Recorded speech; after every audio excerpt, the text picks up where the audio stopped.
Bonsoir tout le monde, bonsoir aux gens qui sont ici présents, ceux qui nous écoutent à la maison ou en ligne. Alors, on se retrouve dans notre deuxième semaine du mois de mars, puisque la semaine dernière, c'était la semaine de relâche. J'espère que vous en avez profité avec vos familles, vos enfants. C'est ce que j'ai fait. On a eu un mois de février fort occupé. Le 11 février, c'était le carnaval d'hiver. Vous avez probablement constaté qu'on a décidé cette année d'unir les deux carnavals pour en faire qu'un. Ça s'est fait du côté d'Arthabasca, une belle réussite. Plusieurs familles étaient présentes. Donc, on est bien content du déroulement et merci à tous les bénévoles qui se sont impliqués. Le 13 février, eh bien, vous n'êtes pas sans savoir qu'on a lancé une offensive massive à Montréal, à l'entrée des ponts, à l'entrée du tunnel, une campagne publicitaire historique qu'on a faite de façon conjointe avec la ville de Drummondville pour, d'une part, attirer les gens chez nous, puisqu'on est aux prises avec une pénurie de main-d'œuvre dans plusieurs domaines, puis d'un autre part, bien, de parler de notre belle ville, de ce qu'on a à offrir et de la belle population accueillante qu'on a chez nous. Le 14 février, ça a été l'ouverture de la cité immobilière au centre-ville, un autre projet qui voit le jour au centre-ville. On a, dans nos orientations, de dynamiser le centre-ville. Eh bien, on a eu plusieurs annonces au cours de la dernière année. Ça va bien. Et il y a maintenant tout près de moins de 5 d'inoccupation dans nos locaux au centre-ville. Donc, le dynamisme se fait sentir au niveau de nos commerçants. Le 18 février, c'était une toute première à Victoriaville, le défi des neiges au Collège Claretin, organisé par le Grand Défi. Donc, c'était une façon toute nouvelle de faire du sport en famille. Donc, félicitations à l'organisation du Grand Défi. Le lendemain, le tournoi des essoufflés qui a attiré plusieurs hockeyeurs à Victoriaville.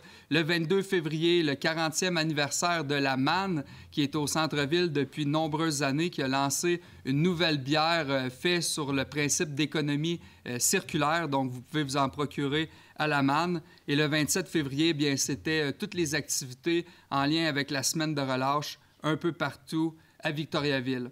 Le 27 février, on a aussi fait une annonce importante en matière de développement durable, soit l'engagement de convertir l'ensemble de l'éclairage de Victoriaville au DEL. De cette façon-là, on va diminuer notre consommation d'énergie et par le fait même diminuer nos coûts également. Donc, c'est dans notre objectif d'être le leader du développement durable. Eh bien, ça se verra de façon très concrète dans tout notre éclairage à Victoriaville et on en est bien fiers. On a aussi inauguré tout récemment 6 nouvelles bornes de recharge au Colisée des Jardins. Donc, les amateurs de hockey qui s'y rendent ou pour toute autre raison pourront désormais se brancher à l'entrée du Colisée avec leur voiture électrique. De cette façon-là, on veut inciter les gens à faire le virage vers les automobiles électriques en étant le plus facilitant possible dans nos infrastructures municipales. Et l'enjeu du logement demeure une priorité pour le conseil municipal. On multiplie les initiatives et on en a annoncé une nouvelle au cours du mois de février, soit celle d'une carte interactive qui permet à tout citoyen de voir sur cette carte-là disponible sur le site de la ville de Victoriaville quelles sont les opportunités de densification sur le territoire. Donc, vous êtes propriétaire d'une maison unifamiliale, mais la réglementation permet, par exemple, 2, 3, 4 étages sur votre terrain. Bien, maintenant, c'est facilement accessible. Vous pouvez voir ce qui peut être fait pour créer des logements sur le territoire de Victoriaville. Puis finalement, bien, le 13 avril prochain, ce sera le souper du maire. Donc, comme l'année dernière, je vais profiter de cette soirée-là pour vous présenter toutes les actions que le conseil municipal et moi, on mène pour la ville de Victoriaville, ce qu'on a réalisé, mais aussi ce qui s'en vient. Donc, c'est une invitation à tous. Il reste encore quelques billets pour la soirée du 13 pour y être en personne. Sinon quoi, ce sera disponible en ligne par webdiffusion. C'est ce qui ferait le tour des petits points que je voulais faire au début. On procéderait maintenant avec l'ordre du jour. Je ne sais pas s'il y avait des ajouts. Oui, il y a un ajout d'un sujet de ressources humaines aux affaires nouvelles à 13.1. Parfait. Est-ce que tout le monde est correct avec l'ordre du jour? Alexandre Côté, Yannick Poisson. Approbation du procès-verbal de la séance tenue le 6 février 2023 et d'un procès-verbal de correction. Est-ce que tout était correct? James Casey, Chantal Moreau. Dépôt des rapports, dépôt de la liste des remboursements des dépenses de recherche et de soutien des conseillers autorisés en 2022. Donc, il s'agit d'une obligation prévue par la loi sur le traitement des élus municipaux. Est-ce que c'était correct pour tout le monde? Oui, il n'y a aucun vote. Chantal Moreau. Dépôt du rapport de la trésorière concernant ses activités au cours de l'année 2022. Donc, il s'agit d'un dépôt. Le trésorier doit au plus tard le 1er avril de chaque année déposer devant le conseil de la municipalité un rapport de ses activités en lien avec la loi sur les élections et les référendums dans les municipalités. Super. Il n'y a pas de vote. Ah, bon. Dépôt uniquement. Parfait. Proclamation de la Semaine nationale du don d'organes. Vous avez sauté un numéro. Dépôt du rapport d'adjudication. Nécessaire au financement d'une émission d'obligation au montant de 6 021 000. Merci. Donc, il s'agit d'octroyer le contrat à la firme BMO Nesbitt Burns. Donc, c'est un dépôt, donc il n'y a pas de vote également. Parfait. Proclamation de la Semaine nationale du don d'organes et de tissus. Donc, la Ville de Victoriaville souhaite procéder à la proclamation de la Semaine nationale du don d'organes et tissus 2023 qui se déroulera du 23 au 29 avril sous le thème « Ne gardez pas tout ça en dedans, dites-le ». Alors, il fait plaisir à tout le conseil de soutenir cette initiative-là. Est-ce qu'il y aurait un proposeur? James Casey, Marc Morin. Changement de signataire dans le cadre de la demande de subvention formulée au ministère de l'Éducation et de l'Enseignement supérieur. Donc, il s'agit d'autoriser M. Jean-François Béliveau, directeur du service du loisir, de la culture et de la vie communautaire, comme signataire. Parfait. Chantal Moreau, Yannick Fréchette.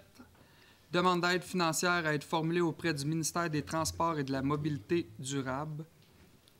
Donc, il s'agit d'une demande formulée dans le cadre du programme d'aide financière du Fonds de la sécurité routière en vue de la construction de nouveaux trottoirs sur la rue de la Grande Place dans le cadre des travaux d'asphaltage et de réfection de voiries et travaux de réfection et de construction de bordures et de trottoirs sur diverses rues pour l'année 2023. Yannick Poisson, Patrick Paulin. Demande d'aide financière à être formulée auprès du ministère des Transports et de la Mobilité durable. Donc, il s'agit d'une demande formulée dans le cadre du programme d'aide financière du Fonds de la sécurité routière en vue des travaux de réaménagement de l'intersection des rues Campagna, Grégoire et du Père Lebel. James Casey, Yannick Fréchette. Liste des comptes pour le mois de février 2023 totalisant 10 614 708 $.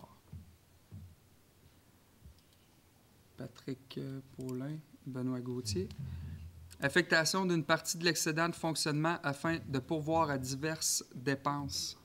Donc, il s'agit d'affectation de certaines dépenses à même l'excédent de fonctionnement au 31 décembre 2022 pour un montant de 1 104 300 $. Chantal Moreau, Yannick Fréchette.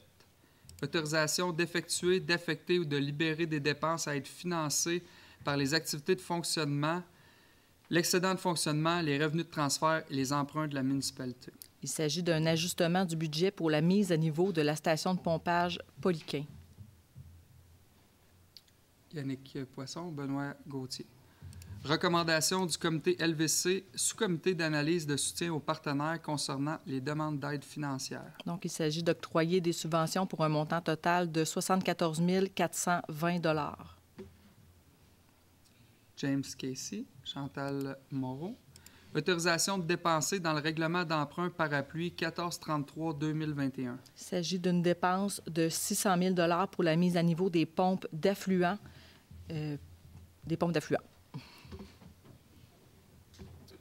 Yannick Poisson, Benoît Gauthier. Autorisation de dépenser dans le règlement d'emprunt 1485-2022. Il s'agit d'une dépense pour un montant de 641 000 $ pour l'acquisition d'un immeuble. James Casey, Chantal Moreau. Modification à être apportée au règlement d'emprunt 1433-2021 et 1488-2022. Il s'agit de procéder à l'augmentation du montant de l'emprunt de 10 460 000 à 12 275 000. James Casey, Yannick Fréchette. Adoption du règlement 1509-2023 décrétant l'emprunt des sommes nécessaires dans le cadre de l'acquisition de fournitures pour la conversion au DEL de l'éclairage de rue. Donc, il s'agit d'un emprunt pour 2,2 millions et les journées d'enregistrement pour le registre pour les personnes habiles à voter sont du lundi 20 mars au vendredi 24 mars, donc la semaine prochaine, de 9h à 19h à l'Hôtel de Ville. Yannick Poisson, Alexandre Côté. Soumission reçue en vue de l'exécution des travaux de mise à niveau du poste de pompage principal à l'usine d'épuration Achille Gagnon. Donc, nous avons reçu diverses soumissions. Donc, groupe Québéco pour 3 415 353 $. Normec Construction pour 3 043 027 $. Parco pour 2 982 036 $. Déric Construction pour 2 935 035 $ et Filtrum Construction pour 2 648 900 $. La plus basse soumission déposée est en conforme, soit celle de Filtrum Construction. Il y a lieu d'accepter cette soumission au prix unitaire soumis pour un montant total de 2 648 900 $, taxes non incluses. Yannick Poisson, Alexandre Côté. Exécution des volets 3 et 4 de l'offre de services professionnels d'ingénierie en vue de la réalisation des travaux de mise à niveau du poste de pompage principal à l'usine Achille Gagnon. Donc, il s'agit d'octroyer à la firme Pluritech le volet 3 pour surveillance des travaux pour un montant de 31 280 $ et le volet 4 pour le contrôle qualitatif des matériaux pour un montant de 8 118 $ pour un total de 39 398 $, taxes non incluses. Marc Morin, Chantal Moreau. Fourniture de 2 délicérateurs et leurs panneaux de contrôle pour le poste de surpression. Donc, il s'agit d'accepter la soumission de Bro Maxtech au montant de 108 800 $, taxes non incluses. Benoît Gauthier, Yannick Poisson. Offre de services reçus dans le cadre du projet d'implantation d'un système de gestion de la relation client. Il s'agit d'octroyer le contrat au prix unitaire soumis à la firme Net2 Évolution. Patrick Paulin, Alexandre Côté. Soumission reçue en vue de la fourniture de pièces pour les pompes à bout alimentant les centrifugueuses à l'usine de déshydratation. Il s'agit d'accepter la soumission de Netch Canada au montant de 49 787,55 $, taxes non incluses. Parfait. Chantal Moreau, James Casey. Puis ça, c'est pour, entre autres, le début du dragage qui va se faire dans le réservoir Baudet dès cet été. Soumission reçue en vue de la fourniture de 2 variateurs de vitesse, 2 filtres et d'un contacteur pour l'usine de déshydratation. Il s'agit d'accepter la soumission de Moteur électrique Laval limité au montant de 57 800 $, taxes non incluses. Benoît Gauthier, Yannick Poisson. Offre de services reçus pour la surveillance des travaux de mise à niveau du poste de pompage Poliquin. Il s'agit de retenir les services de la firme Pluritech au montant de 66 654,38 $, taxes non incluses. Yannick Fréchette, James Casey. Soumission reçue en vue de l'exécution des travaux de mise à niveau du poste de pompage principal Poliquin, phase 2. Donc, les soumissions reçues se résument ainsi. Excavation Gagnon et Frères pour 2 038 165,83 $. Groupe Gagné Construction pour 1 924 273,97 $. De Déric Construction pour 1 892 357 $ et Excavation Tourigny pour 1 622 467,80 $. La plus basse soumission conforme étant celle d'Excavation Tourigny. Il y a lieu d'octroyer le contrat à Excavation Tourigny au montant de 1 622 467,80 $, taxes non incluses. Benoît Gauthier, Yannick Poisson. Fourniture pour la conversion de luminaires de rue au DEL. Donc, il s'agit d'octroyer le contrat à Énergère afin que soient réalisés les travaux de conversion de luminaires de rue Odell et les services connexes prévus à l'appel d'offres et à l'étude de faisabilité reçue par la Ville de Victoriaville pour un montant total de 3 047 981,90 $. Parfait. James Casey, Yannick Fréchette. Puis un peu comme je le mentionnais dans le mot d'introduction, toute la conversion sera faite au cours de l'année 2023. Donc, surprenez-vous pas, dès le printemps, il y aura des gens au travail pour convertir les lampadaires. C'est un investissement quand même important. Si on regarde le montant, là, on parle de près de 3 millions. Cependant, là, comme je le mentionnais, on va économiser énormément sur les coûts annuels en électricité. Puis on calcule qu'on a un retour sur notre investissement d'ici 7 ans, tout en diminuant notre consommation et en démontrant l'exemple dans nos infrastructures de rue. Donc, un important chantier qui se met en branle, mais qui était nécessaire pour se mettre à la page au niveau du développement durable. Soumission reçue en vue de l'exécution des travaux de réaménagement du parc Bellevue. Donc, nous avons reçu des soumissions de Marc-André, paysagiste, pour 2 392 940 et 89, de Les Excavations Yvon Houle et Fils pour 2 299 731 et 77, et de Groupe Gagné Construction pour 2 147 192 $, attendu que la soumission la plus basse déposée est celle de Groupe Gagné Construction. Il est convenu d'octroyer le contrat à Groupe Gagné Construction au prix unitaire soumis au prix de 2 147 192 $, taxes non incluses. Chantal? James Casey. Je parlais de Chantal parce que c'est dans son secteur que le parc sera remis à niveau. Puis, historiquement, ce projet-là était dû pour être réalisé l'année dernière, mais en raison de la flambée des coûts, les soumissions étaient sorties au-delà de 4 millions. Donc, on avait décidé comme conseil de reporter le projet à cette année, puis de revoir en partie certains éléments. Puis aujourd'hui, bien, on est fiers de pouvoir réaliser le projet dans les budgets initiaux, puis au plus grand bénéfice de tous les Victoriavillois, puisque c'est un parc qui est très achalandé, mais aussi spécifiquement pour les citoyens du secteur Bellevue. Donc, bien content de l'octroi du contrat ce soir. Modification au contrat de service professionnel en vue de l'exécution des travaux de réaménagement du parc Bellevue. Donc, il s'agit d'octroyer le contrat à Les Services EXP pour le volet 3 au montant de 116 657 et 82 et le volet 4 pour le contrôle qualitatif des matériaux pour 39 346 et 18. Yannick Poisson, Patrick Paulin. Acquisition de bacs roulants verts. Donc, il s'agit d'acquérir auprès de Gaudreau Environnement des bacs verts pour un montant de 57 363 et 66. Alexandre Côté, Yannick Poisson. Soumission reçue en vue de l'acquisition et la pose de béton bitumineux. Donc, nous avons reçu des soumissions de Sintra pour un montant de 387 500 $, Les Excavations Yvon Houle et Fils pour 324 850 $ et de Pavage Veilleux pour 318 250 $.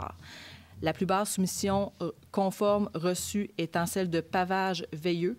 Il y a lieu d'octroyer le contrat à cette entreprise au prix unitaire soumis, soit de 318 250 $, taxes non incluses. James Casey, Chantal Moreau. Modification à être apportée au poste technicien en évaluation, secteur industriel, commercial et institutionnel. Il s'agit de procéder à une modification de l'échelle salariale. Yannick Poisson, Alexandre Côté. Embauche d'une personne au poste permanent technicien en évaluation, division évaluation au sein du service des finances. Il s'agit de procéder à l'embauche de M. Francis Gagnon rétroactivement au 6 mars 2023. Marc Morin, Yannick Fréchette. Transfert de la division entretien et opération du service des loisirs, de la culture et de la vie communautaire vers le service des travaux publics. Il s'agit de procéder au transfert rétroactivement au 5 mars 2023. Benoît Gauthier, Yannick Poisson. Adoption de l'organigramme fonctionnel révisé de la ville de Victoriaville. J'ai pas de commentaire. Chantal Moreau, James Casey. Avis de motion à être donné d'un règlement modifiant les règlements 1277-2019 et 1278-2019 et dépôt du projet de règlement. Donc, il s'agit de modifications au programme de subvention Victoriaville Habitation durable plus. Merci, M. Côté. Avis de motion à être donné d'un règlement modifiant le règlement 1403-2021, décrétant le programme d'aide au développement commercial et à la rénovation intérieure des bâtiments et dépôt du projet de règlement. Il Il s'agit de modifier diverses dispositions et notamment en ajoutant un nouveau volet permettant le dépôt d'une demande de subvention. Je vais donner l'avis de motion, M. le maire. Merci beaucoup. Marc Morin. Demande de dérogation mineure concernant l'immeuble situé au numéro 21 rue Gabriel. Est-ce que des gens dans la salle sont présents concernant les dérogations mineures? Oui? Vous avez des commentaires à formuler? Vous n'avez pas de commentaires à formuler? Donc, pour le 21 rue Gabriel, il s'agit d'accepter la demande de dérogation et d'accorder les dérogations mineures conditionnellement à ce que la remise ne soit pas agrandie. Pour la demande de dérogation mineure concernant l'immeuble pour le 1070 à 1078 rue Notre-Dame-Est, il s'agit d'accepter la demande et d'accorder la dérogation mineure conditionnellement à ce qu'au moins 2 arbres soient plantés et conservés en cours avant devant l'agrandissement. Et pour le 5 place de l'Orme, il s'agit d'accepter la demande et d'accorder la dérogation mineure conditionnellement à ce que la partie de l'aire de stationnement qui empiète de plus de 2 mètres soit à une distance de 3 mètres de la façade avant de la maison la plus près de la rue. Donc, proposeur secondaire. Patrick Paulin, Alexandre Côté.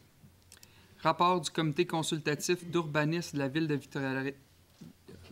Victoriaville relatif à des projets ayant trait au plan d'implantation et d'intégration architecturale.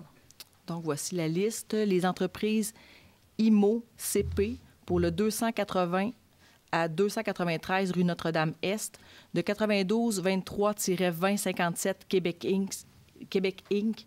pour le 32 à 60 boulevard des Bois-Francs-Sud, de M. Kevin Caron pour le 129 à 131 rue Victoria, de M. Pascal Côté pour le 174 rue Victoria, une demande de 90 06 50 46 Québec Inc. pour le 64 à 94 rue Saint-Dominique, de Manoir Victoria pour le 19 rue Notre-Dame-Ouest, de Gestion Pella pour le 66 à 72 rue Notre-Dame-Ouest, et enfin pour le Centre de services scolaires des Bois-Francs pour le 20 rue de l'Ermitage.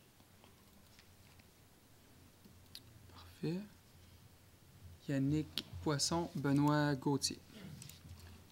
Adoption d'un projet de résolution concernant le règlement numéro 1268-2019 relatif au projet particulier de construction, de modification ou d'occupation d'un immeuble. Il s'agit d'un projet qui consiste à autoriser l'usage entrepôt et mini-entrepôt et l'aménagement d'une zone tampon dont la profondeur est dérogatoire et l'aménagement d'une aire de stationnement dont le nombre de cases est dérogatoire. L'Assemblée publique de consultation aura lieu le lundi 27 mars 2023 à 17h à l'Hôtel de Ville et le conseiller désigné est James Casey. Merci, James. Yannick Fréchette propose. Yannick Poisson, secondaire. Second projet de résolution concernant le règlement 1268-2019 relatif au projet particulier de construction, de modification ou d'occupation d'un immeuble pour le 18 rue Piché. Il s'agit d'un projet qui consiste à autoriser l'agrandissement d'une habitation multifamiliale dont le nombre de logements et la marge avant sont dérogatoires. L'Assemblée publique de consultation ayant eu lieu le 6 mars 2023, le second projet de règlement est adopté sans changement. Chantal Moreau, Yannick Fréchette. Demande d'exclusion de la zone agricole à être déposée auprès de la Commission de protection du territoire agricole du Québec.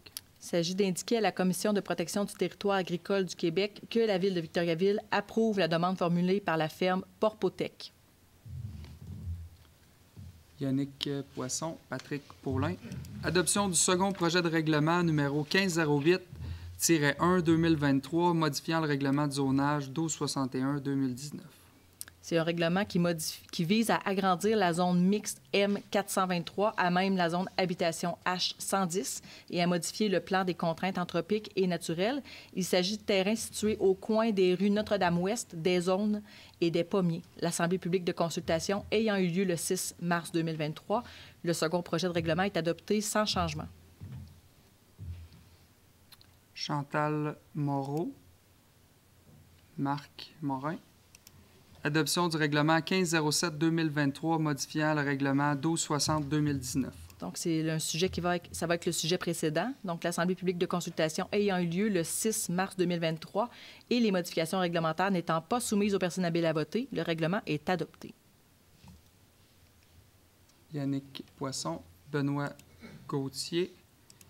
Adoption du règlement 1502-2023 modifiant le numéro de règlement 1261-2019. Donc, c'est un projet de règlement, non, c'est un règlement qui vise à définir les dispositions relatives aux éoliennes commerciales. Aucune demande d'approbation référendaire n'ayant été reçue, le second projet de règlement est réputé approuvé par les personnes habiles à voter. Parfait. James Casey, Yannick Fréchette. Et permettez-moi peut-être d'expliquer un peu ce règlement de façon plus spécifique. Il s'agit ni plus ni moins du règlement qui vient permettre les projets éoliens d'analyser le territoire de Victoriaville. Vous avez vu au cours des dernières semaines, des derniers mois, plusieurs articles ont été écrits à ce sujet. Eh bien, à Victoriaville, on a passé à travers le processus de modification de zonage pour permettre les projets éoliens. Et c'est bien entendu des projets qui seront développés principalement sur l'ensemble du territoire de la MRC. Mais à Victoriaville, en date d'aujourd'hui, ces projets-là sont permis. Et c'était la volonté du Conseil d'emboîter le pas dans ce mouvement qui est en faveur des énergies vertes, en faveur des énergies renouvelables. Et on est fiers ce soir de mener à terme ce processus réglementaire-là. Puis on utilisera, bien entendu, notre expertise et notre pouvoir d'influence peut-être pour travailler avec nos homologues de la MRC d'Arthabasca sur des projets qui pourraient voir le jour chez nous. Des projets qui, selon nous, sont tout à fait en symbiose avec notre ambition d'être un leader au niveau du développement durable, mais aussi des projets qui pourraient avoir des retombées économiques importantes pour la ville, pour la région. Donc, ce soir, il n'y a pas de projet devant nous, mais on vient dire avec cette modification de règlement-là qu'à Victoriaville, nous sommes ouverts aux projets éoliens et s'il y a des entreprises qui envisagent en développer dans notre région, eh bien, ce sera permis sur notre territoire à l'endroit circonscrit dans le règlement. Au niveau des transports, recommandation du Comité des transports visant à interdire le stationnement sur une partie de la rue Madeleine. Donc, il s'agit d'accepter la recommandation du Comité des transports visant à interdire le stationnement en tout temps sur une partie de la rue Madeleine, côté impair, à partir de l'immeuble situé au numéro 17 rue Madeleine, en direction de la rue Romulus, sur une distance d'environ 30 mètres. Alexandre Côté, Yannick Poisson. Recommandation du Comité des transports visant à interdire le stationnement sur une partie de la rue Fréchette.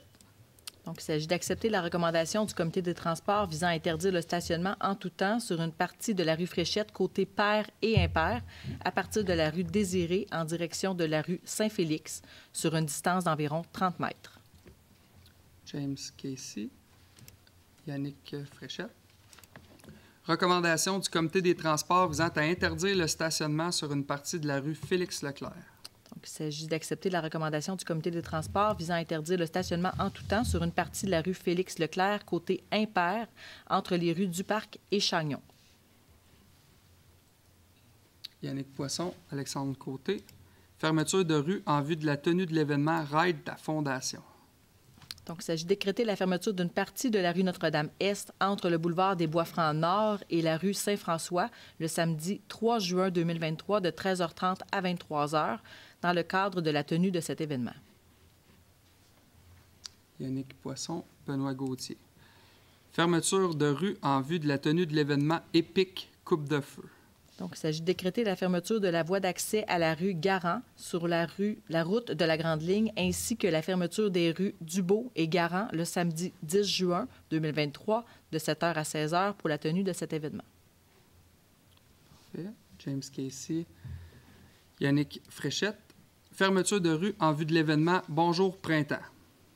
Donc, il s'agit de décréter la fermeture de diverses rues de 6h à 12 heures en vue de la tenue de l'événement Bonjour Printemps organisé par le Grand Défi de Victoriaville qui aura lieu le samedi 13 mai 2023. Je dois signifier mon intérêt, M. le maire, dans ce point-là, et je me retire des discussions. Parfait. Est-ce que ça va pour les autres? Patrick Paulin. Alexandre Côté.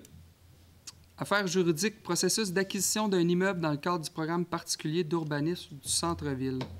Donc, la Ville de Victoriaville procède à l'expropriation souhaite procéder à l'expropriation de l'immeuble connu et désigné comme étant le numéro de lot 2 474 074 du Cadastre du Québec, sur lequel est construit un bâtiment à usage multiple et plus pour des fins municipales prévues au programme particulier d'urbanisme applicable au centre-ville.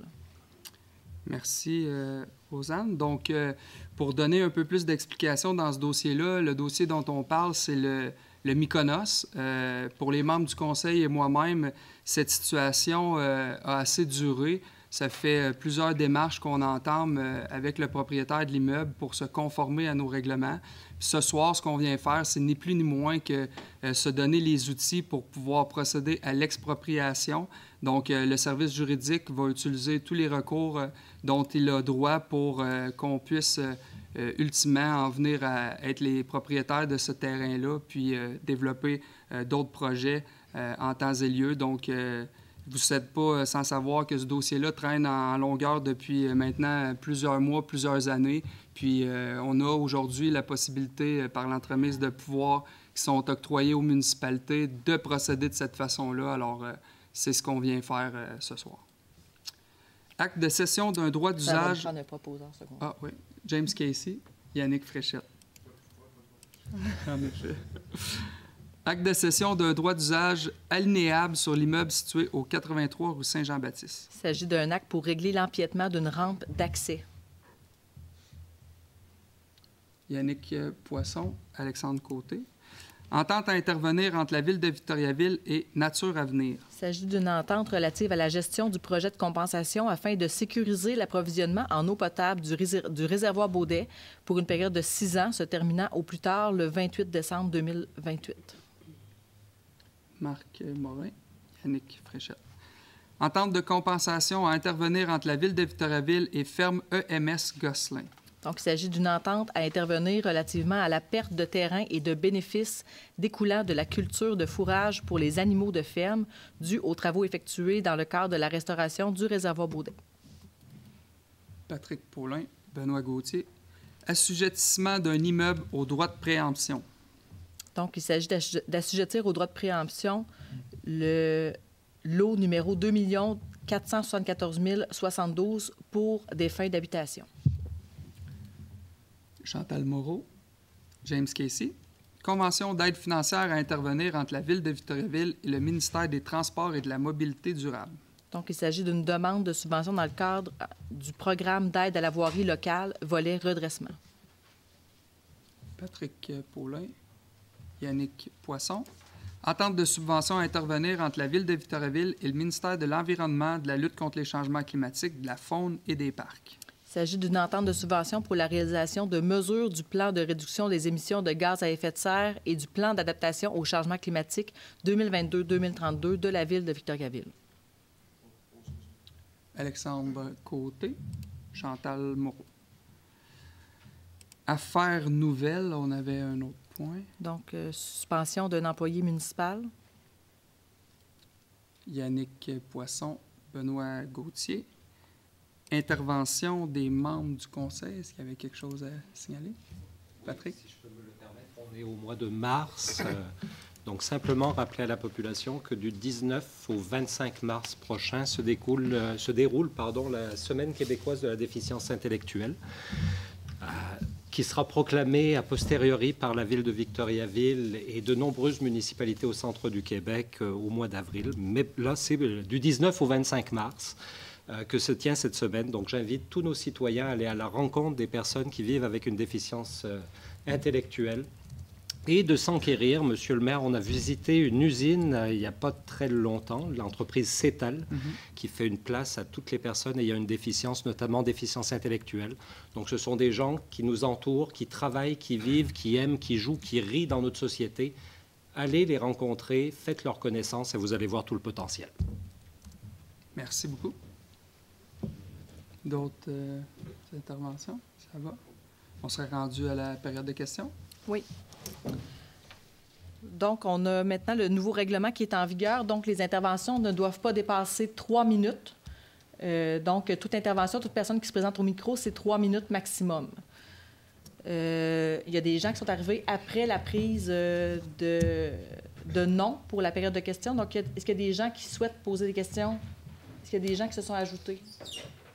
Parfait. Merci. Donc, on va débuter par la question en ligne. Madame Jacqueline Chabot. Oui, donc la question de Mme Chabot demande d'ajouter une condition concernant la conservation des fenêtres de 3 appartements côté rue Campagna en décalant la nouvelle construction vers la rue Brunel d'environ 15 pieds. Et on parle du projet situé au 18 rue Piché. La question de Madame, est-ce que la décision finale est prise sur l'ajout de cette condition à respecter pour la dérogation demandée? Sinon, à quel moment ce sera le cas? Puis, elle vous remercie. Merci. Donc, pour ce qui est du PPC-moi, là, au 18 rue Piché, le projet a été à l'étude au sein de notre CCU. C'est un projet qui vise à faire passer de 56 à 74 logements l'immeuble. La question a été prise en considération. Le projet a été tout de même soutenu dans sa façon actuelle qui avait été présentée, puisque en intégrant un décalage de l'immeuble, ça pouvait entraîner une diminution du nombre de logements créés, ce qui est peu souhaitable dans le cas actuel où on est en déficit de logement. Mais tout de même, il y aura des pourparlers qui vont être faits avec le propriétaire de l'immeuble pour voir de quelle façon les aménagements peuvent être faits pour limiter au maximum la perte là, de jouissance en lien avec la fenestration. Mais le projet a quand même été accepté tel que présenté. Puis il y aura tout de même une opportunité pour les gens qui veulent se manifester de se présenter à la signature de registre là, dans le cadre du processus réglementaire habituel. Donc, Monsieur Maurice Brunette.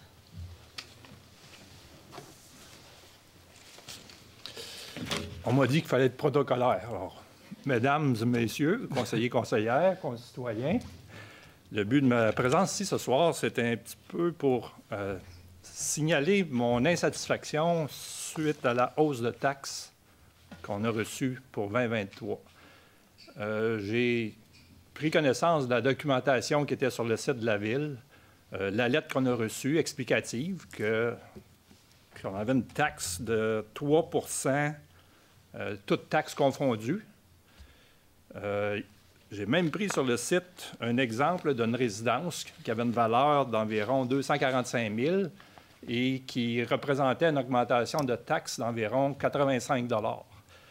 J'ai une propriété, un jumelé, qui se situe dans cette moyenne-là, quelques milliers de dollars de plus, mais on parle de 10 000 à 11 000 de plus. Et à ma grande surprise, ça fait une différence de 12,5 % sur mon augmentation de taxes par rapport à l'an passé. Alors, ma question ici, c'est comment peut-on utiliser un exemple qui dit qu'une maison de cette valeur-là, ça représente une augmentation de 3 % d'augmentation de taxes, alors que je me situe pas mal dans ce chiffre-là, puis j'ai reçu une augmentation de 12,5 %. J'ai fait des vérifications. Heureusement que le site permet d'aller sur le site de la Ville, faire des vérifications auprès de mes voisins. Et nos taxes ont tous augmenté entre 8 et 12,5 %.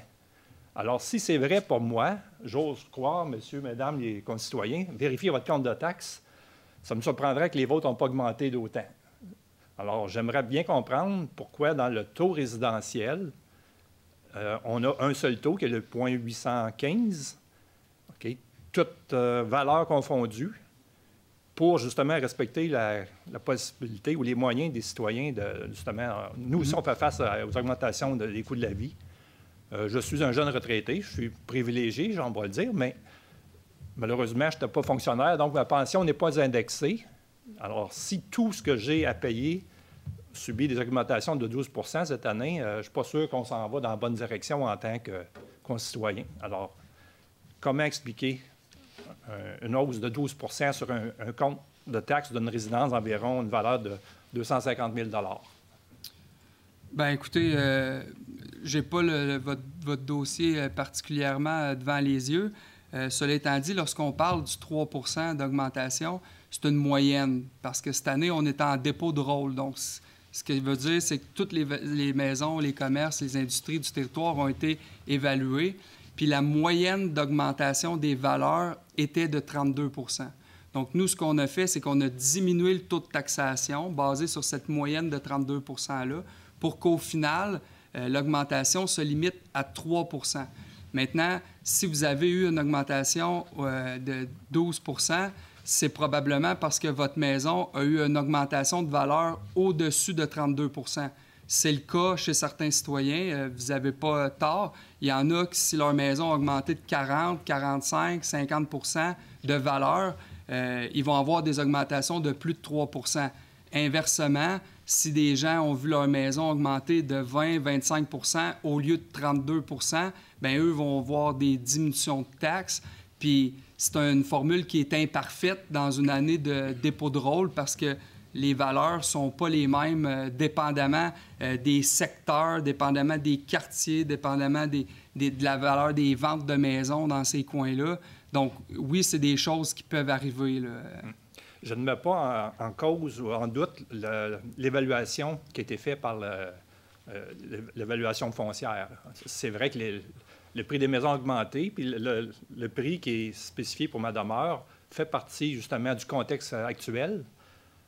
Par contre, quand je regarde, vous avez parlé tantôt de la fameuse promotion que vous faites. Faites le grand saut pour venir demeurer à Drummondville ou Victoriaville. Je suis à Victoriaville depuis 2021 seulement, juin 2021. Le grand saut, je vous dirais que c'est pas quand je suis venu habiter à Victoriaville que je l'ai fait. Le saut, je l'ai fait quand j'ai reçu mon compte de taxes de cette année. Alors, l'image qu'on projette, peut-être utiliser un exemple autre que le 3 % pour une résidence d'une valeur approximative de temps qui va donner environ 85 parce que c'est loin d'être représentatif. Bien, je serais curieux de savoir quelle était votre augmentation. Il n'y a pas d'autre explication que le fait qu'elle ait augmenté de plus de 32 %. Savez-vous c'est combien qu'elle a augmenté?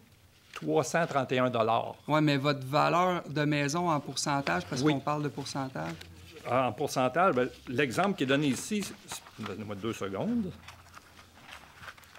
L'exemple qui est ici fait mention entre le nouveau taux versus l'ancien. On parle d'une résidence qui valait réaliser à partir de la valeur moyenne d'une maison en 2022 qui valait 186 300. La mienne était évaluée à 175 000, un peu plus bas. Ouais. Aujourd'hui, la maison en question, dans l'exemple, vaut 245. La mienne est à 256 500. Alors, j'étais un peu plus bas. Je suis un peu plus haut. C'est ça. L'explication que vous me donnez, je la comprends, mais je me serais attendu peut-être à avoir une augmentation qui, peut-être pas 85, mais peut-être 125, 150 $. Mais là, j'ai 331 $ d'augmentation que pour cette année. Alors, vous autres, les citoyens et citoyennes, là, vérifiez votre compte de taxes. Si je suis le seul à en faire part, bien, soyez juste avisés que... c'est ça. La pilule est difficile à avaler. Je comprends. Bien, vous êtes arrivé en 2021. Il n'est pas sans dire non plus qu'à Victoriaville, on a gelé les taxes dans les 2 dernières années, puis cette année, on l'a limité à 3 %. Donc, tu sais, en quelque sorte, l'augmentation que vous vivez cette année, qui est principalement attribuable à l'augmentation de valeur de votre maison, bien, c'est 300 $. Vous pourriez aussi le diviser par 3, puis ça ferait 100 $ par année dans les 3 dernières années que vous auriez vécu en augmentation. Ce qui est, somme toute, bien qu'on ne s'entendra probablement pas là, là-dessus. Non, je ne m'attends pas à ce qu'il y ait un changement par rapport à ça. Non, puis on ne peut pas faire part de mon mécontentement parce que je trouve que c'était un peu... Oui, mais c'est clairement explicable par l'augmentation de votre valeur de maison. Puis comme je le mentionne, vous avez eu une augmentation au-delà du 32 %. C'est pour ça que votre compte de taxes a augmenté de plus de 3 %. C'est une moyenne, c'est pas pareil pour tout le monde, mais chacun peut regarder son compte ultimement puis voir quelle a été la variation. Ouais, je serais surpris de savoir pour tout le secteur résidentiel, parce que c'est sûr que le 3 % est confondu avec industriel, commercial, et ainsi de suite. Mais dans le résidentiel, je serais surpris de savoir, exemple, s'il y a 5 000 habitations qui sont assujetties à ce taux-là, combien parmi celles-là n'ont eu une augmentation que de 3 %? Je serais surpris de voir les chiffres. Je ne sais pas si c'est quelque chose que vous pourriez publié, mais j'ai comme l'impression qu'il y a peut-être plus que 50 des gens qui ont subi des augmentations considérables de taxes. Puis s'ils ne vérifient pas leurs états de l'an passé versus cette année, bien, c'est ça, ils n'en sont pas conscients. Parfait. C'était mon opinion. Merci quand même pour le bon travail que vous faites en tant que conseillère de la Ville. J'aime bien la Ville de Victoriaville, puis on ne partira pas pour ça. C'est bon. Merci beaucoup. Donc, Olivier Baron.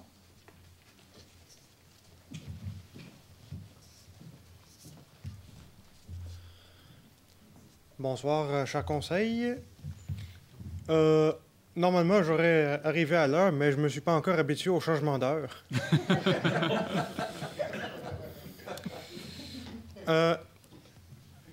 Peu après la séance du mois précédent, j'ai décidé d'aller un petit peu plus profondément dans le règlement de zonage, ce qui m'a amené vers le règlement 1261-2019.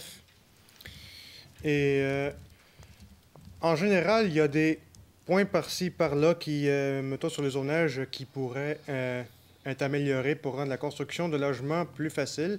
Mais je vais me concentrer sur le chapitre 8.5, sur le stationnement requis. Le stationnement requis, aussi que plus largement connu dans la langue anglo-saxonne comme parking minimum, c'est selon le type de logement ou ça dépend de l'utilisation qu'on a fait de bâtiment, mettons, dans un logement résidentiel à plusieurs logements, c'est genre une place de stationnement par logement. Mais pour d'autres places, comme les restaurants, c'est une place de stationnement par 10 mètres carrés de surface de plancher. Fait que, mettons, pour un restaurant sur la rue Notre-Dame qui voudrait, mettons, ouvrir ailleurs, ben, on peut dire qu'il est à peu près certain qu'il n'a pas, mettons, le budget requis pour faire les places de stationnement. Fait en conséquence, sachant que la rue Notre-Dame a une exemption à ce règlement, ce restaurant, ouvrir un tel autre lieu à Victoriaville est pratiquement illégal. C'est ça qui promouvoit la séparation distincte entre résidentiel et commercial et qui empêche la mixité et qui, surtout, encourage la dépendance automobile parce que, comme je dirais plus de 75% de la zone de Victoriaville a ce stationnement requis, c'est comme si on disait « Ah, vous voulez faire quelque chose, alors il faut absolument que vous réserviez une partie pour le stationnement d'une voiture. » Pour l'accessibilité des piétons, des chaises roulantes, ça, c'est pas mal de seconde main. L'important, c'est la voiture. Et pour la densification et l'addition de logements, ça complique beaucoup les tâches, autant pour les développeurs que pour les personnes qui veulent créer des nouveaux lieux de travail comme des restaurants, des bibliothèques, ce genre d'affaires-là. Fait que là, je me demande... Fait que là, je pense que mon temps est presque écoulé, fait que je vais passer à la question. Je suppose que vous faites constamment des études sur les logements, alors je me demandais... Étant donné que la ville de Minneapolis a enlevé ce règlement-là et ça a passé à la nouvelle. Et je me dis que pour que Victoriaville devienne un leader du développement durable, il faut qu'il fasse de tels changements notoires. Mm-hmm. Alors je me dis que retirer le stationnement minimum pour donner aux concitoyens la liberté de mettre ou non des stationnements, ne serait-elle pas notoire? Cela ne nous donnerait pas un grand exemple de développement durable à Victoriaville? Et même au Québec, au Canada? Parfait. Très bonne question. En fait, toute la question des stationnements, il y a lieu de se re-questionner, en effet, sur certains règlements qu'on a. On l'a fait dans certains projets spécifiques qui nous ont été présentés où certains promoteurs voulaient maximiser l'utilisation de leur territoire, de leur terrain. Mais justement, notre règlement faisait en sorte qu'il devait avoir 1,5 stationnement par unité, ce qui faisait en sorte qu'ils pouvaient construire moins d'unités. Donc, on a à l'occasion dérogé à cette règle-là pour pouvoir permettre plus de logements, moins de stationnement. Au centre-ville, c'est déjà dans nos règlements qu'il n'est pas nécessaire d'avoir du stationnement, donc ça permet de densifier davantage. Mais il y a actuellement une analyse sur l'ensemble du territoire qui est en cours et qui va se retrouver dans un guide de densification. Donc, les obligations de stationnement pour différents secteurs sont actuellement à l'étude. On peut penser à certains quartiers où il n'y aurait pas nécessité d'avoir autant de stationnement. Donc, oui, la question, le commentaire est pertinent, puis c'est présentement à l'étude chez nous. Puis en attendant que les règlements se changent, déjà dans l'étude de certains projets qui nous sont présentés, on déroge parfois à cette règle-là pour pouvoir permettre plus de logements. Merci beaucoup. Ça fait plaisir. Donc, nous avons reçu une autre question en ligne de Jean-Paul Roy. Oui, donc la question va comme suit. Y a-t-il des zones propices ou des zones potentielles que vous avez déjà définies pour les installations d'éoliennes? Oui, en fait, ça se trouve à l'intérieur du règlement qu'on a adopté ce soir, qui vient circonscrire en partie toute la section de la rue de l'Académie vers Saint-Albert, Warwick. Donc, c'est vraiment cette portion-là qui est en terre agricole pour la plupart qui se verra permettre les projets éoliens. Donc, M. Jean Roy.